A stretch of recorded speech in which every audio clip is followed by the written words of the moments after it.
elle a eu à l'époque, comme la ville où elle était érigée, qui disposait aussi d'un phare célèbre qui lui a fait jouer un rôle économique important, a joué un rôle culturel énorme, puisque c'était pas seulement une bibliothèque, c'était un cadre où se retrouvaient des savants, des sachants, des érudits qui venaient de tous les pays avoisinants pour débattre, pour se former, pour publier, etc. Puisqu'on est arrivé jusqu'à 700 000 rouleaux, ce qu'on appelle les volumens de papyrus, à ce moment-là. Ce qui me fascine, qui est important, c'est pour ça que je travaille sur ce sujet, c'est parce que à cette époque déjà, donc bien avant notre ère, des siècles avant notre ère, 2 ou 3 siècles avant notre ère, des responsables qu'on peut appeler des responsables politiques en utilisant les termes qu'on utilise aujourd'hui, ont considéré important de donner les moyens à des érudits, à des savants pour rechercher, pour étudier, pour former.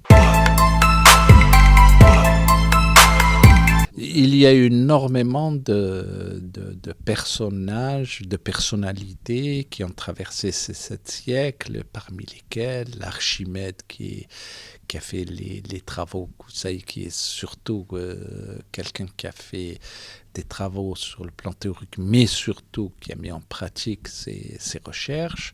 Vous avez quelqu'un comme Euclide, qui est un mathématicien célèbre. Vous avez Galien, qui est qui a travaillé sur la pharmacie, qui a fait des recueils sur les traitements utilisés. Vous avez Europhile, qui est un spécialiste dans le domaine médical et qui a formé, fait des recherches, surtout permis la dissection alors qu'elle était interdite. Il y a eu beaucoup de travaux sur la distance entre la Terre et la Lune, sur la surface de la Terre, sur le rayon et le périmètre de la Terre, ce qui me fait dire personnellement que déjà à cette époque, ils savaient que la Terre était ronde. La bibliothèque d'Alexandrie a été partiellement détruite au moment où César, début du siècle, 50 ans avant notre ère, s'est lancé à la poursuite de Pompée.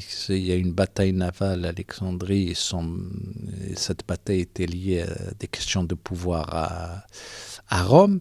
Et le feu s'est propagé de la bataille navale à Alexandrie, donc à la bibliothèque. Elle a été détruite au moment où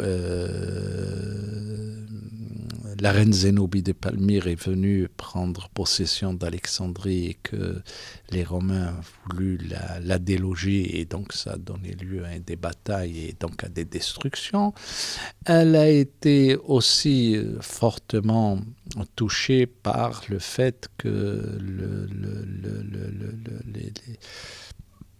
le christianisme, qui après avoir été maltraité et persécuté, allait prendre, sa revanche et faire en sorte que les lieux de culture soient transformés en lieux de culte. Et ça, l'histoire se répète à différents moments de l'histoire des religions. Et puis, on sait qu'elle a vécu jusqu'au IVe siècle, parce qu'on a des traces, on sait qu'il y avait un directeur. Entre le IVe et le VIIe siècle, au moment où les troupes arabes arrivaient à Alexandrie, on ne sait vraiment pas ce qu'elle était devenue. En tout cas, elle n'avait pas la même importance au sein d'Alexandrie qu'avant. Même si elle existait, d'abord les édifices étaient éparpillés, et même si elle existait, quand les troupes arabes sont arrivées, et qu'il y a eu donc la bataille contre les Perses, puisqu'ils dominaient à ce moment-là Alexandrie, il y a eu beaucoup de dégâts et l'Alexandrie a été détruite en grande partie. Donc si la bibliothèque d'Alexandrie existait, elle aurait été détruite aussi.